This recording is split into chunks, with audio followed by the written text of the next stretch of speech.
Good morning guys. Dalaka na naman po ulit tayo. Today is Thursday. Ayun si David sa likod. Tapos si Peanut nandun sa harap. Sorry. Where's Pepper? Si Pepper nandun sa likod ni David. Ayan. Pepper! Pepper! Ayan. So ayan na silang dalawa. Si Pepper. Ayan si Pepper. Medyo makulimlim ngayon. Pero hindi malamig. Dito kami sa TP Woods. Mayroong mga basura doon na nakita namin. Malapit sa sapa. So, may namimingwit doon. Oh, it's yeah. It's, yung nagdudug sitter. Narinig yung mga aso. Yung naglo-look after ng mga aso. Marami siyang nag-look after. So, ayan po yung kalangitan ay gray ngayon. Tapos yung mga bulaklak na purple na ano siya, wala na. Pati yung mga yellow na bulaklak pa wala na rin. Kasi malapit na ang autumn. Ngayong buwan na to. What date is the autumn will start? What date? Date? Yeah. The 5th of this month? Oh no. Yung mga tanim ko, yung kamatis ko hindi pa hinog, nasa labas pa. So yan. Are we going this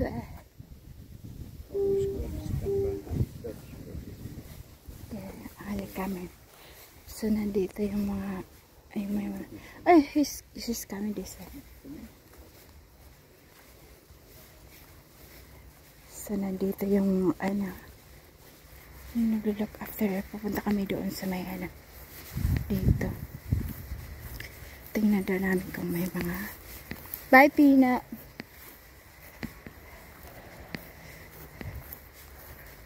Come on this way.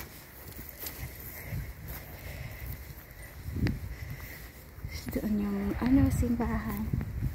Ay, it's clean. Very good. It's clean. Huh?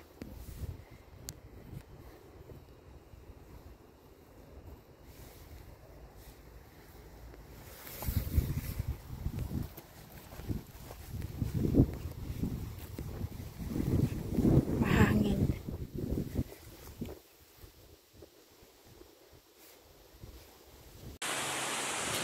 Hi guys! Nandito tayo sa garden. Masyadong mahangin. Tsaka tumataligsik. Yan, lakas ng hangin sobra. May nakita kasi akong mga blackberries na matamis siya. Mga hinog na. Sobrang hinog na. Ito hangon, iharap natin yung camera.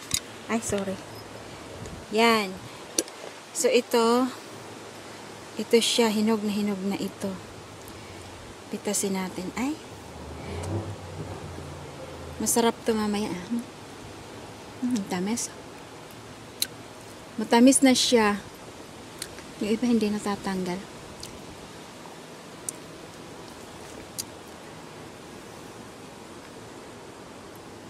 Ay.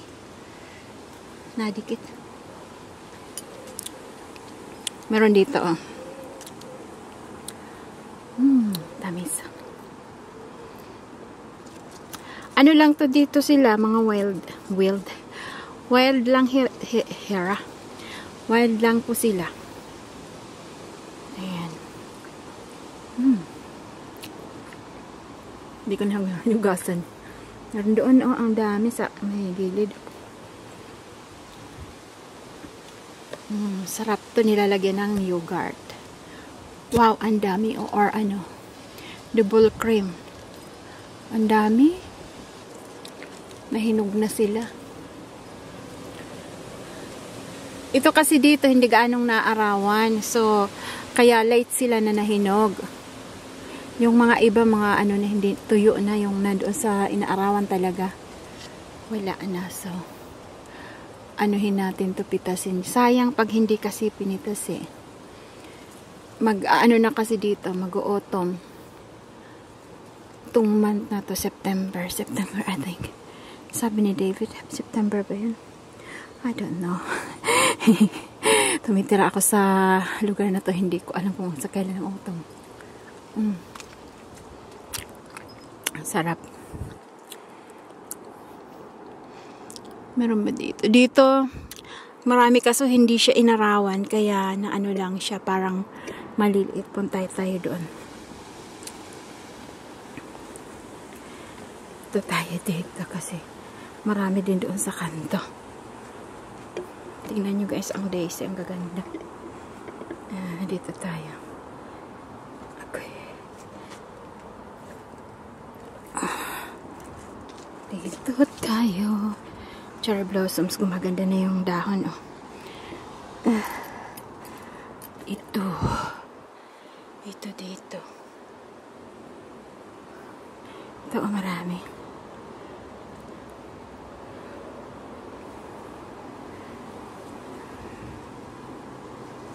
Gusto siyang na ano, ang bilis tanggalin kasi hinog na.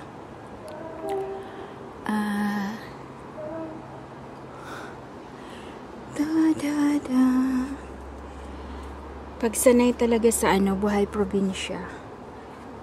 Bubuhay ka kahit sa aw.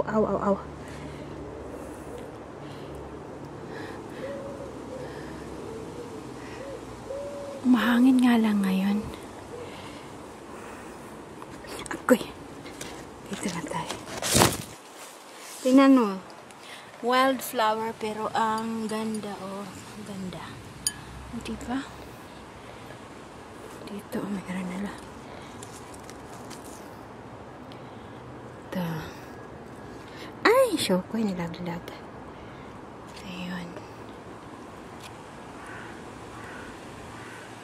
So, meron pa dito. Ay na, kusa na silang nalalaglag. Sobrang hinog na. Kaya tayo sa taas.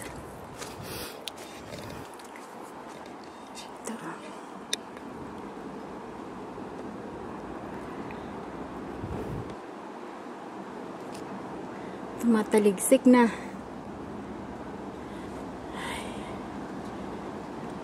Day off ko po ngayon. Then mamaya 3 o'clock pupunta ako doon sa magkikita-kita na naman kami. Punta kami McDonald's kami yung katrabaho ko ng mga Pilipina. Ayan. Doon, uy, lakas ng hangin.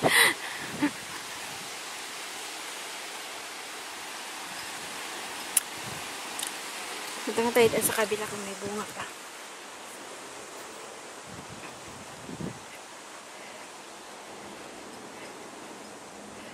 Ay, wala na. Ayun, mayroong konti. Sa kapitbahay. Munga tayo ng hindi naman yan nila kinukuha eh. Ay. Ito.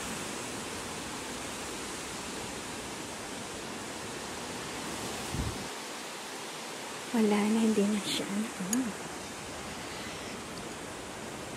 Wala na kasi, ano na siya. Laos na, ang ganda ng bulaklak ko. Yan, yung tanim ng kapitbahay, pumupunta sa amin. Pero okay lang kasi maganda yung bulaklak. Ayan, meron doon ang mali. Pwede ba yan? Hindi siya napipitas, hindi maganda yung pagkahinog niya. Ayan.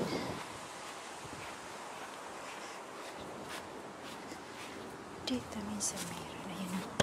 Ayan o. Ayan.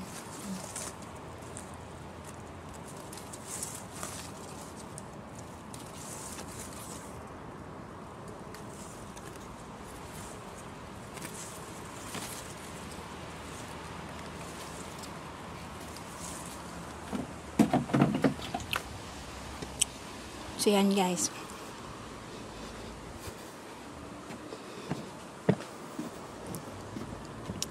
Uulan na. So yan ang napitas natin. Yan.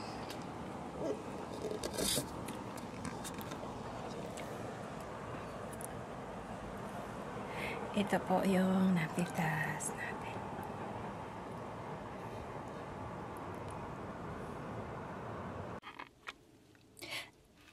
Sorry. Hi guys, nandito po ako ngayon sa loob ng sasakyan kasi magkikita-kita kami ng aking mga friends. Work Filipino friends, saka work na rin sa outside. Magkikita-kita kami at ewan ko, sabi nila pupunta daw sa McDonald's. So doon kami magkikita-kita sa likod ng aming trabaho, and then just one car yata ang sasakyan namin papunta doon sa McDonald's para hindi na problema mag-park. 4 kami. So yung dalawa may trabaho, yung isa doon kami magkikita sa likod. So, yan. So, I'll see you when we get there. Bye for now. Or, i-video ko yung aking pag-drive. Okay, see you in a bit. Bye for now. So, yan. Tingnan natin kung hindi malaglag. Ayan, nasa gitna po siya ng kami sa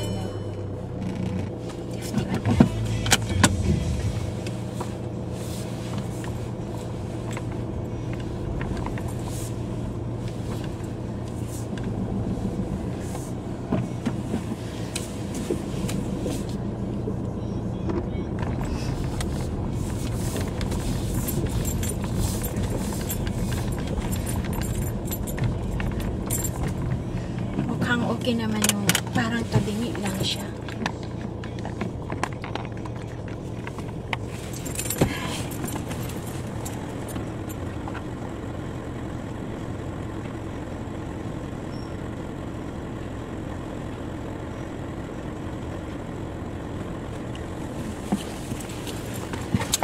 Tinatamad akong lumabas kasi ang kulimlim. Parang nakakalungkot yung umaambon.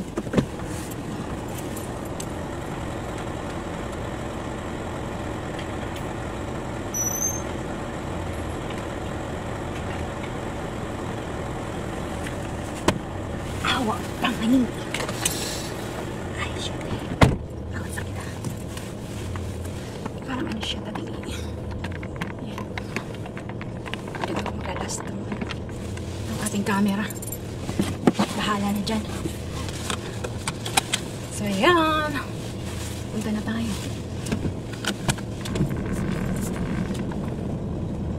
Agoy, ang sakit ng nabangga yung ko ba? Yung buto ng tuhod. Yung hindi yung tuhod mismo, yung buto ba? Bangga sa pasok sa sakit. Sakit So, yan. Sana wag malaglag yung ating camera. Hindi siya gaano makaangat. Yan.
Hello po guys.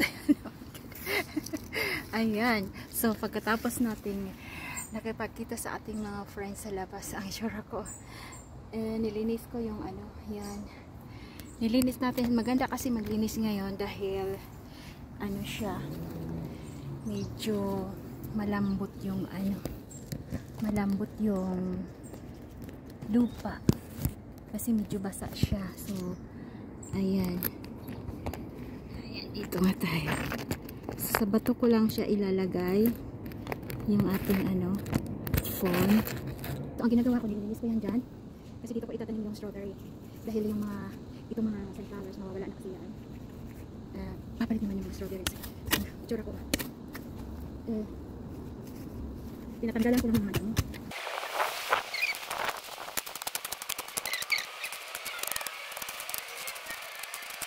Umaambon na po. So, yan yung ating nalinisan. So, malinis dyan. Konti dito. Isa kayan. Tatlong yung tatlong layer. And then yung ating wildflowers here. Dito. Oh, maganda ang daisy. Sobrang ganda. Kita nyo. Sobrang ganda ang daisy. And then, ito wild lang to. Maganda rin. So, hinahayaan ko muna yung may mga bulaklak. Hinahayaan ko silang hinahayaan ko silang mabuhay. And then, katulad nito, oh, wala na, na siya. Tupas na siya. Pero yung mga white, buhay pa. Yung katulad niyan. Ayan, maganda pa siya. So, hinahayaan ko muna siya. And then, dahan kong tanggalin yung ibang mga damo para hindi siya maging mukhang wild dito. So, ayan guys, thank you so much for watching. At yan yung ating mga pananim. So baybayan nyo po yung ating journey sa ating pagiging hardinera dito. So this year is my first year. And then pag nag-winter na, ang aking buhok, pasensyahan na nyo na. Pag nag-winter na, meron din akong ibang gustong gawin, yung mag-aaral akong gumawa ng kandila. Meron na po akong mga naka-imbak na, marami. Konti yung, I think, 2 set para sa beginner. Ayan. And then magagawa po ako ng kandila. Just for fun at the moment. Siguro pag pag nasanayan ko na, pwede ko na siyang ibenta, ganyan. Kasi mga kaibigan ko dito, mahihilig po sila sa kandila, lalo na pag taglamig. Ayan. So, yan na muna.